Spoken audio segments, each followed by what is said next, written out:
Okay, guys, I'm going to try and finish this. This is going to be part 11, I think. Tuli, visiting Karina.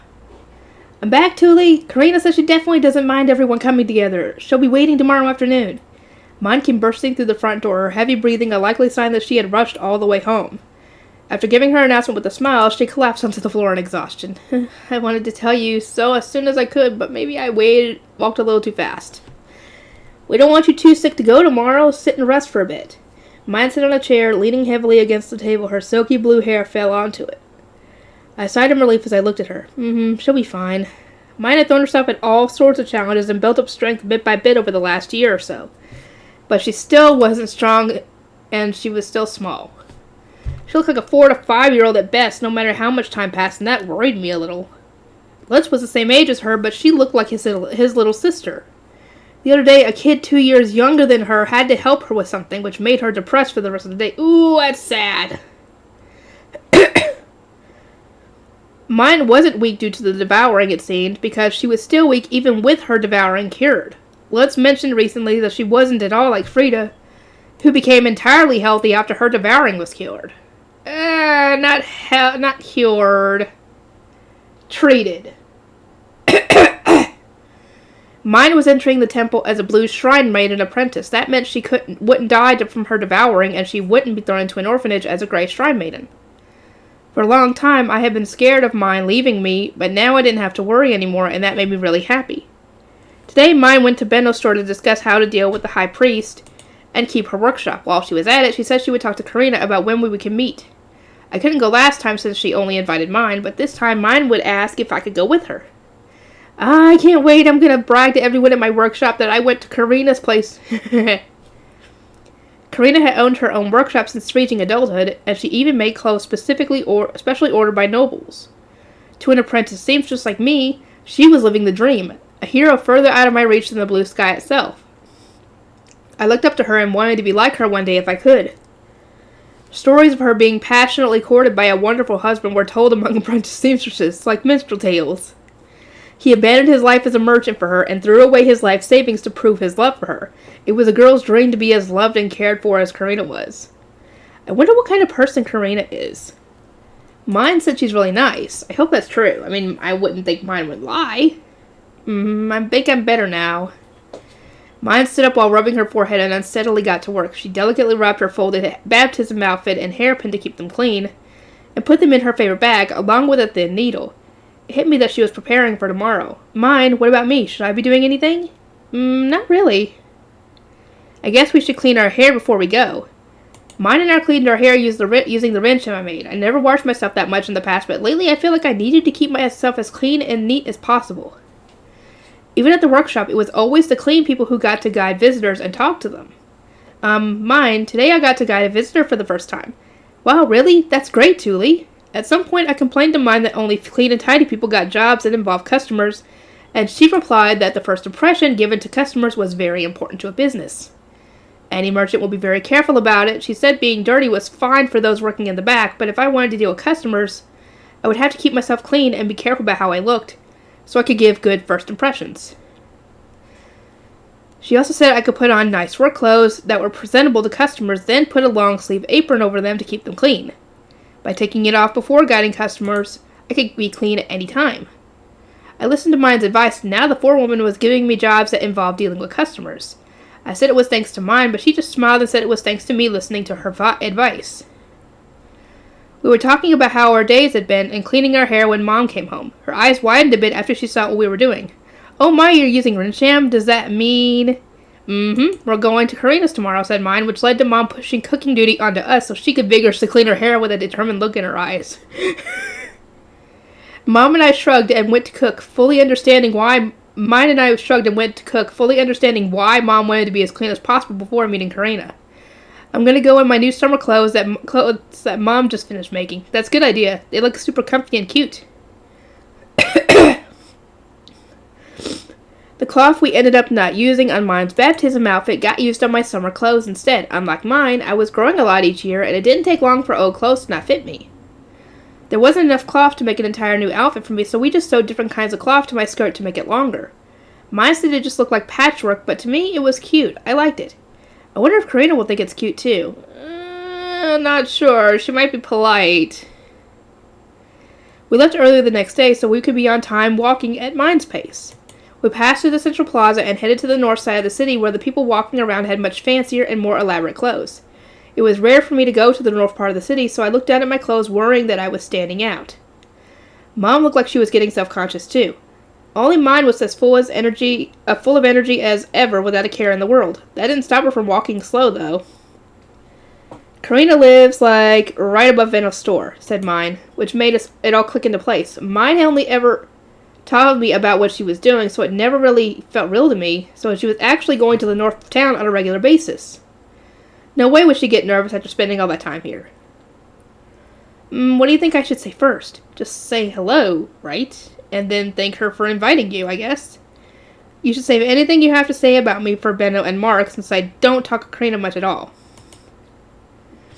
Mine gave a casual reply to Mom's anxious question. We weren't used to dealing with rich people, but Mine had met countless of them at the gate and at the store. She knew exactly how to talk to them.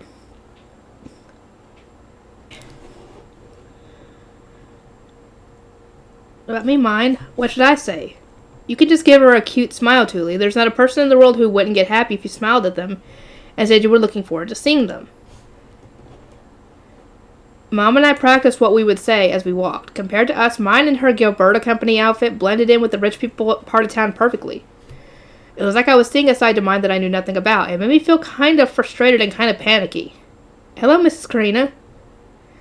Mom and I both had trembling legs from the tense walk up the stairs, but Mine knocked on the door without a care in the world. Please, wait a second. I need to prepare myself. Welcome, Mine, and hello to your mother and sister as well. I am Karina. Please do come in. The door opened before I was ready, and behind it was a lovely-looking woman. She was much younger and prettier than I expected. She had light cream-colored hair that looked like gathered moonlight, and her silver-gray eyes were filled with kindness. Despite her hair and eyes giving her a faint, almost fairy-like atmosphere, she had a very developed body. It's nice to meet you, Mrs. Karina. I am Mine's mother, Effa. Thank you for inviting me here today. Mom said the lines she had practiced while doing her best to curtsy. I copied her and said my own lines. Mrs. Karina, I'm Thule. I've been really looking forward to meeting you. I'm so happy to be here. I have been looking forward to this as well. Mine's baptism outfit was so splendid it caught my eye from afar, and ever since I have been positively dying to see it. My apologies for making you come all the way here. She smiled at me with such a gentle smile that I ended up smiling myself. It was a smile as warm as spring sunlight. Please wait just a moment. I will prepare tea for us. Karina took us to a room that seemed to be for both visitors and work. There was a table for talking and another table further inside, probably for work. It was an entirely different world from our place, where we had to handle everything on our kitchen table. Also, the room was covered in delicately embroidered cloth and sample outfits Karina had sewn. Wow, so cool! Mom and I both had our eyes locked on the clothes and colorful tapestries hanging on the walls. I hadn't expected that she would show us such pretty things. I spun around, enraptured by everything I saw. Everything was so well made, so expressive and colorful. The hung-up outfits had designs entirely unlike what I was wearing. I let out a sigh of awe as I stared at everything. So pretty. How can you even make clothes like this? I can't get it at all. Do you just have to practice? Skill is important, but it's also important to look at a lot of good things so they can inspire you with your own ideas. Mine sat unsteadily down and turned her golden eyes towards me. I spun around confused by what she had said. What do you mean, Mine? You won't have ideas like these if you don't carefully observe what clothes rich people like and what's popular. Karina was born rich, so she was naturally surrounded by good things. That gave her a natural instinct for what's good. It felt like Mine was saying no amount of effort would be enough for me. I slumped my shoulders, asking if I was doomed then, and Mine shook her head. It may be important for you to go to the forest on your days off, but you should take some time to walk around the north part of the city, too. There are a lot of rich people here going to stores for rich people, right? People wear all sorts of clothes here, and you can learn a lot by watching them and seeing what's popular. Sometimes I went to the forest on my day off, but I never went to the north part of town. I could count on one hand how many times I had gone north of the central plaza. I never realized that I could learn about what was popular among rich people by going to where rich people... That would probably be common sense, I guess, but I guess not to them. Also, the designs on some of these tapestries and the embroidered flowers are all things you can see in the forest, right? If you observe nature more, you'll have an easier time thinking of designs. Mine had been looking at the clothes and tapestries with an entirely different perspective than me. I had just been impressed by how pretty they were. I guess that was the difference between a craftswoman and a merchant. I pushed down my excitement a little and started carefully observing Karina's work, even if I didn't have the skills to copy what she was doing. My, Tulia, I will feel embarrassed if you stare at my work as you are, said Karina as she entered the room with a servant. I've never seen clothes like this before. They're super new to me. I work as an apprentice seamstress, but they still haven't given me any big jobs like making clothes. They had lately started letting me work on small parts of products that didn't stand out, but it would be a long time before I was making entire outfits by myself. Simple practice is the key. If you cannot sew pretty lines, sewing pretty clothes is out of the question. I'll do my best. Mrs. Karina, how did you sew these two parts together? As the servant placed snacks and tea on the table, Karina explained her clothes to us. At some point, Mom had walked up and was listening next to us. Only mine remained sitting at the table, seemingly uninterested. Please, drink. At Karina's encouragement, I took a sip of the tea. It had a really nice smell, unlike our tea. I could feel the flavor spreading through my mouth. So good. This tastes really, really good. I am pleased you like it. Karina smiled at me. I looked at my mom and mine, hoping they would agree with me, but Mom looked more worried about the price than the flavor. And mine was just savoring it with closed eyes and a smile. Feel free to eat as well. She put a plate of lightly baked bread mixed with fruit and covered with honey towards me.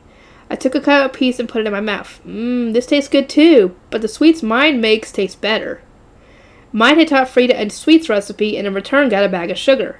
We were using it to make all sorts of sweets. I didn't know about crepes, compotes, and faux cookies. She said something about making pudding if it were colder. Apparently it wasn't good to make in the summer since it needed to be chilled. She was also packing fruit and sugar into jars and soaking them with wine. She said in the winter it ended up super sweet with the summer flavor. I couldn't wait. They're sweet and super good. I wish I could use lots of honey like this, said mine as she ate the sweets, making Karina smile. You could buy as much honey as you want, could you not? Benno was looking quite bitter about how much he was paying you. I keep my personal money and my work money separate. After finishing the snacks, we immediately spread out mine's baptism outfit. Mom and mine pointed to parts of it and explained how they had made it from my hand-me-downs. Karina held it up, took a good look, and observed it carefully while turning it around and flipping the hem. This is quite a unique way of repurposing old clothes. It's a lot simpler than resewing it all from the start. Karina was writing something on a wooden board as mine continued her explanation. She looked just like mine did when she was writing on paper or her slate.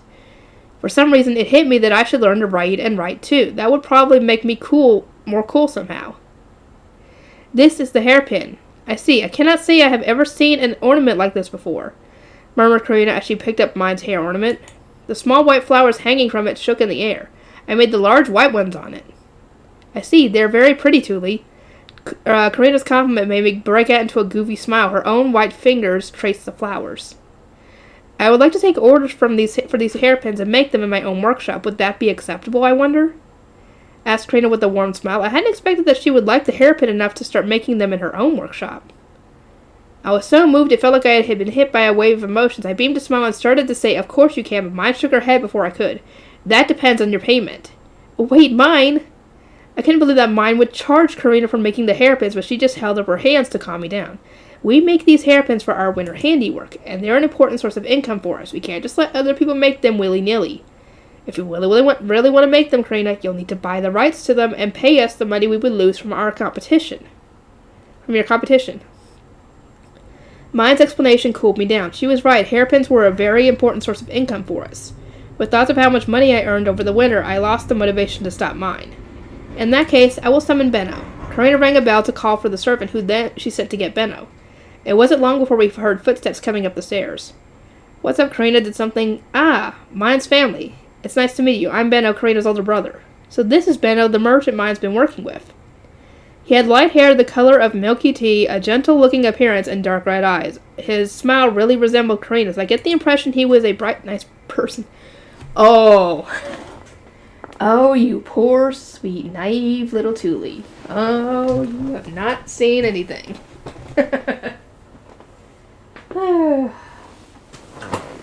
She's about to get a dose of reality. And he's probably like that when he's not in merchant mode. I'm Mine's mother, Eva. Thank you for taking good care of my daughter.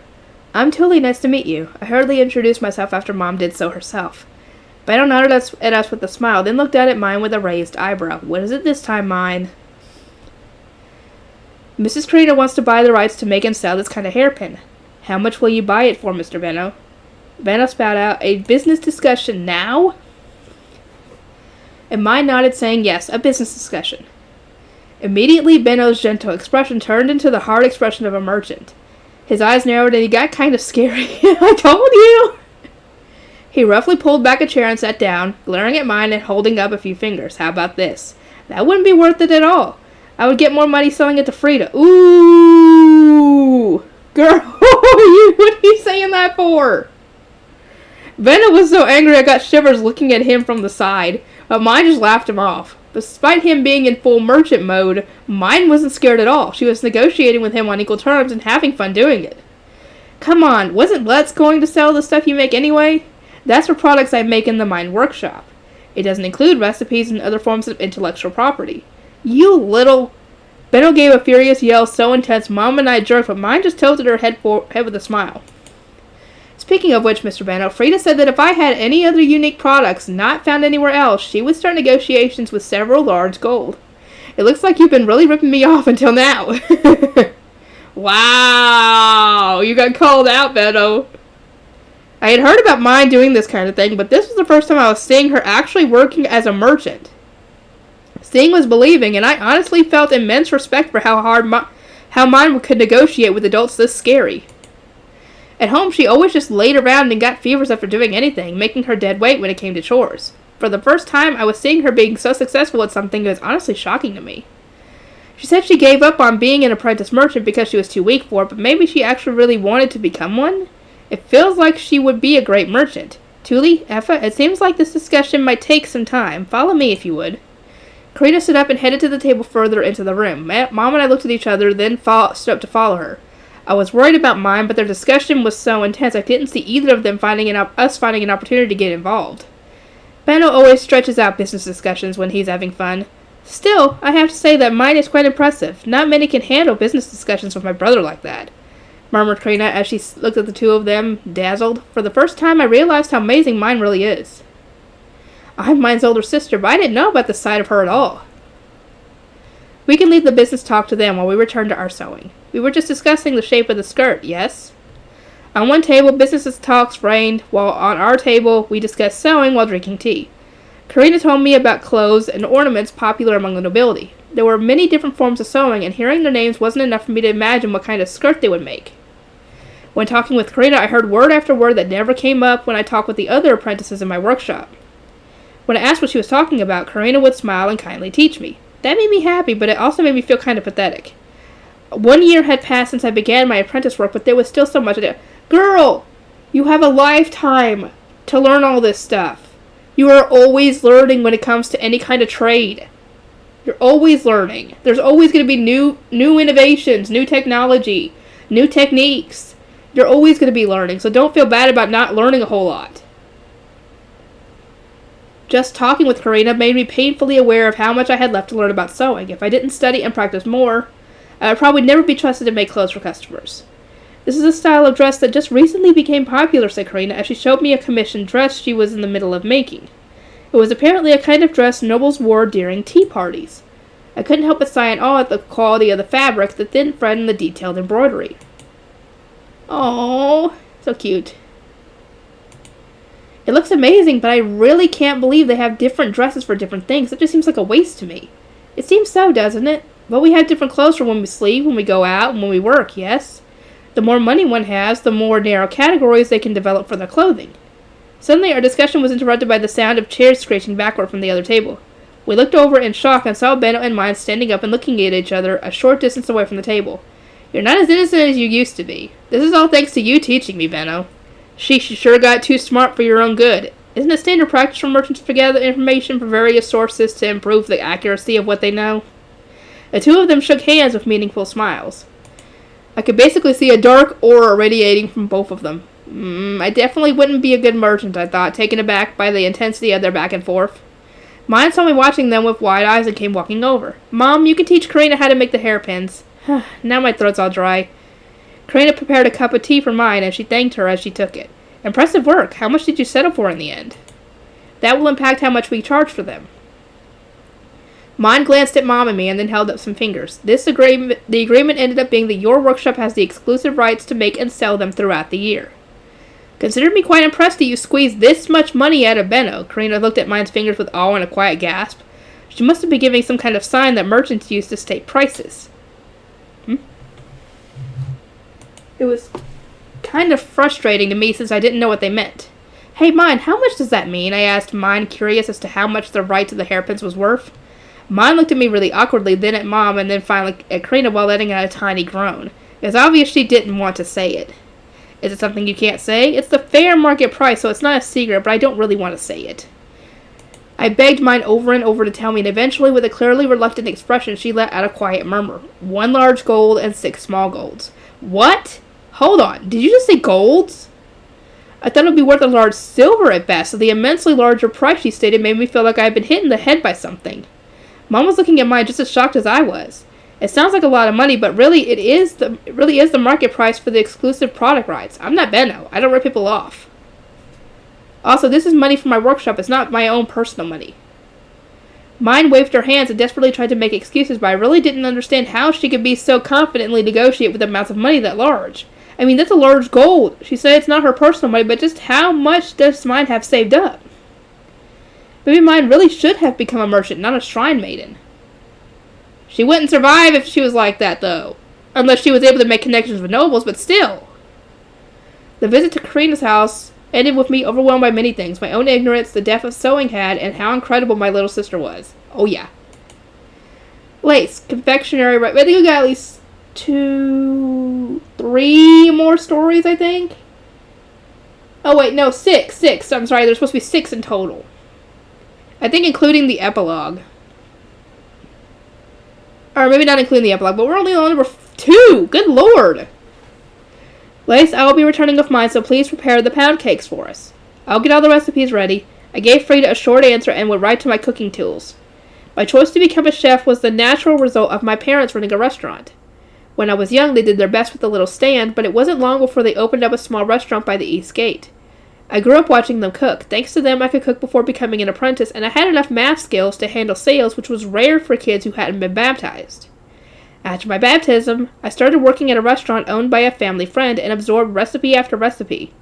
I loved to learn, and I loved to think about how to improve the recipes I had been taught and the recipes I had stolen by watching others cook. I explored various stores to hone my skills, and eventually I was asked to cook in a noble's mansion. My parents told me not to do it since I wouldn't be able to return to the commoner's part of the city, but I went anyway. I didn't want to miss the opportunity to learn the recipes served to the nobility. I started off being worked to the bone as a dishwasher, and slowly over time I stole the techniques held by the head chef. The ingredients and spices used for noble meals were a league above anything I had ever used myself. Even their dishes were fancier than anything you'd see in a normal restaurant. I learned more every day. But that only lasted for a few years. No matter how much I trained, I never moved up in the kitchen. In noble mansions, you needed not just skill, but connections and a dignified bloodline to move upward. I was stuck in the mud when the guildmaster called out to me. The head chef had recommended me, as he knew I was skilled enough to be a head chef myself, but he didn't have the connections to make it there. Okay, so the head chef was still on your side, even though he couldn't have you move up. He asked me to make food fit for a noble for his granddaughter, so that she would be better prepared to live in the noble's quarters when she reached adulthood. I said yes on the spot. Finally, I had a chance to show off my skills as a head chef. Not to mention that I'll be working for the Merchants Guild's guildmaster, who had more money than some lay nobles. His kitchen was built just like a noble's, and he had all the same ingredients and spices. There was no better place for a chef to work. To show me thanks for giving such an opportunity, I worked my hardest each day.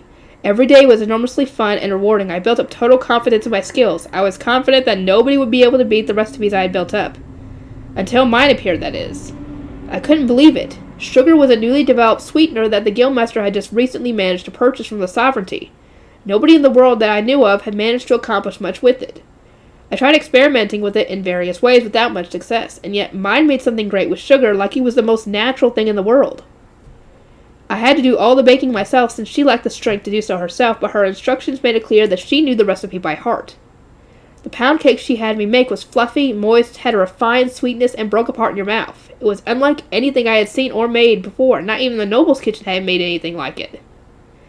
But when I asked Frida where mine was from, she told me that she was a commoner girl with a soldier father and a dyer mother.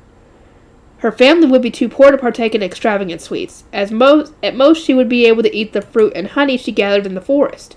Where has she learned a confectionery recipe? Oh, now everybody's starting to question it. Where is this girl from? Ever since then, I had been experimenting with the pound cake recipe she taught me by altering the batter and changing the oven's heat. After baking countless cakes, I finally made one that I could consider my masterpiece. Even Frida was saying that this was food fit for nobles. Frida said that she would have mine taste test my pound cake and negotiate the right to sell them. There was no doubt that mine would be seeking connections with nobles. Frida would introduce her to a noble that would treat her well in return for exclusive rights to the pound cake.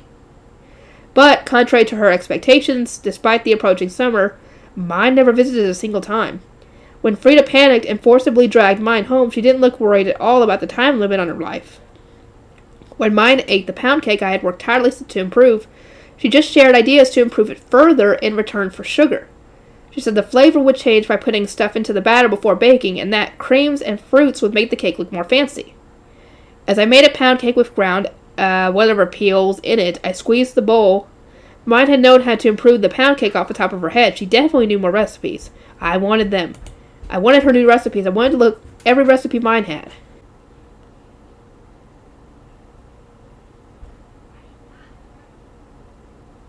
Lace, I brought mine.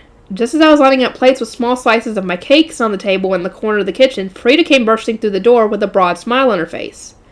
Frida was born weak, and when I was first hired, she rarely ever left her room. She had changed so much after meeting mine that it was hard to imagine she was the same girl who considered counting gold coins in her room to be her greatest joy. She had become a merchant with as much enthusiasm as Benno, a young man growing in power and influence every day. Her mistake was to make mine join her store. Or her mission was to make mine join her store. Frida had been pushing herself to surprising limits after deciding to hold her first taste testing event. She had her entire family wrapped around her thumb, ordering them every which way. Mine seemed to have gotten wrapped up in this too, and Frida had brought her to participate in the taste testing. So mine, you believe I should consider children as an important demographic? Asked Frida. Mine replied while looking around the kitchen. It'll definitely be too expensive for commoner kids to buy, but merchant children might understand the value and have the money to buy some. Those of apprentice age will be able to read, so the thing to remember here is that food you eat in your childhood will stay with you until adulthood. Is that so? Murmured Frida while scribbling something on a board, the sight of which made me feel curious. Anyway, I looked at her. Mine's growth had been slowed by her devouring, and she looked like a 5-year-old at best, but she was talking entirely as if she had already experienced reaching adulthood. Also, when you sell it, you don't have to sell the entire cake at once. You can lower the price and get more buyers after selling individual slices. That would be good for couples who only want 2 slices or someone's baptism ceremony getting celebrated. Stuff like that. I intend to sell primarily to nobles at first. An expensive confectionery will do well with them, I expect. Frida wanted to keep the price as high as possible since she had exclusive rights to sell it. Mine, on the other hand, wanted to lower the price so more people could eat the cake. Despite being 2 young girls of the same age, they both have very different philosophies. Exploiting your exclusivity isn't a bad idea, but I think lowering the price and spreading it around is the best thing to do if you want your brand to be well known. My exclusivity only lasts for 1 year. Within a year, it will spread regardless of what I do, no? I want to spend this year profiting as much as I can with nobles as my core demographic. In that case, you could use seasonal fruits to make new cake flavors limited to each season. That will distinguish you from competitors and make your core consumer base happy. New cake flavors limited to each season? I didn't let mine's offhanded suggestion slip by me. I immediately started thinking about seasonal fruits. What about winter, when fruits don't grow? What can you do then? I mean, you can't talk about sweet things in winter without mentioning Perus, right? There's also rum toffee. Mine froze mid-sentence and covered her mouth. Uh-oh. I raised an eyebrow at her with a finger over her mouth. She said anything else would cost money. It seems she had realized she had gotten so caught up in the conversation she was slipping out valuable information for free. Frida giggled at mine's awkward expression. I wondered what you were about to say. I have a sizable sum prepared to pay for your information, mine. When offered a price that she considered fair market value, mine tended to throw in extra information for free as a bonus. Freda said that was much better for forming friendly, long-term relationships than greedily trying to maximize profit or attempting to cheat others. Considering she used to say that cheating people was the bread and butter of merchants, it was easy to see how dramatically she had changed. I was going to talk about rum toff. Put simply, it's fruit you put in jars with alcohol. It takes a lot of time for the soaking to make them taste just right, but I think they'd be perfect for winter pound cakes. How does 5 large silver sound? With the core knowledge of soaking fruit and alcohol obtained, everyone else would be handled through experimentation. Even if negotiations broke down, I would be fine. Or so I thought, right, as mine glanced at the sugar. I guess since sugar hasn't spread very far, nobody knows how to make or use rum toffs yet. Despite just mentioning fruit and alcohol, it seemed what she was talking about also needed sugar. Or use sugar. Asking for details would probably be smart then. Recipes involving sugar demanded a lot of trial and error. There weren't many recipes out there using it. I looked at Frida and she nodded. How about 8 small golds then? It's a lot. Okay, I'll teach you how to make and use them. You'll be able to keep it to yourself until sugar spreads around, so no need for a contract this time. I tapped guild cards to exchange money, then mine pointed at a jar in the kitchen. We'll need a jar like that. Do you have any others? We can just use that one. It doesn't have anything in it. What else do you need? I moved around the kitchen at mine's instructions and got what we needed. I washed some rudburs, a fruit that only grows in this season, and chopped them into pieces before putting them all in a bowl. We filled about half the bowl with sugar and left it sitting. Hang on! Leave me alone! Can you not leave me alone?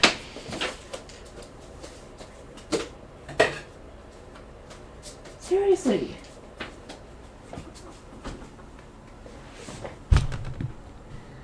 Mine said it was important to let it sit until the water drained out from the rubbers and sugar started melting into them.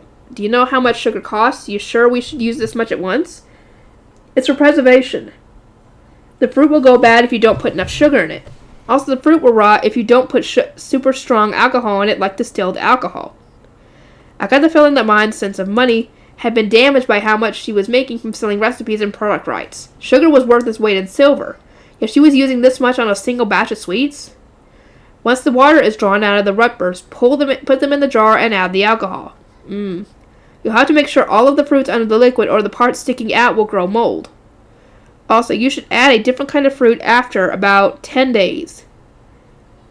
Whatevers and prune beers are about to be in season, right? You'd really want to pack summer flavors in here and eat them over once winter comes.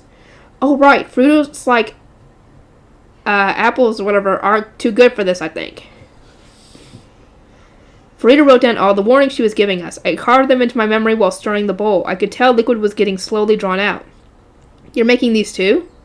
Using the sugar you gave me earlier. It's my first time making them too. We can put these in pound cakes too, or use them as jam. They're also good for making parfaits or putting on ice cream. Mine smiled to herself, murmuring something about looking forward to winter, when suddenly Frida shot up and looked at the table. Oh no, we have gotten off track. I forgot all about the taste testing. That reminds me, Mr. Beno said he wants to try taste testing the cakes too. Can he come? Frida gave mine a look, eyes narrowed. Mine scratched her cheeks and looked up a bit, as if trying to remember what Beno had said. Taste testing is still pretty rare, right? He's interested in what kinds of sweets you're going to sell, but he's even more interested in how taste testing events go. Frida fell into thought, then looked up with a smile. She must have thought of something. She spun around and headed to the kitchen door. I have something I need to ask Grandfather. You'll have to excuse me for a moment. Lace, please keep mine entertained. Frida had an odd rivalry with Beno, and him coming over had apparently lit up her defiant, flaming heart. She speedily left mine in the kitchen, maintaining her graceful aura the entire time. Well, there she goes. She doesn't usually act like that, you know. Frida said the same thing about you when I told you how to improve the pound cakes. Mine giggled and I let out a sigh. People have been pointing out for years that I can never stay still after learning a new recipe, but I showed no signs of growing out of it. That's your recipe's fault. Aw, I'm sorry. You don't need to apologize. I'm the one who wants to learn new recipes, so mind telling me how these cakes ended up? I placed a piece of cake in front of her that best represented the advice she had given me, one with added whatever's for smell and flavor, and one with some of the sugar changed to honey, and one with walnuts. On top of that, I prepared tea that matched the pound cake in general. They all look so good, thank you! Mine's eyes sparkled as she smiled and took slow bite after slow bite, enjoying the flavors to their fullest. The graceful way she held her fork made me think of a noble daughter who had been taught strict manners.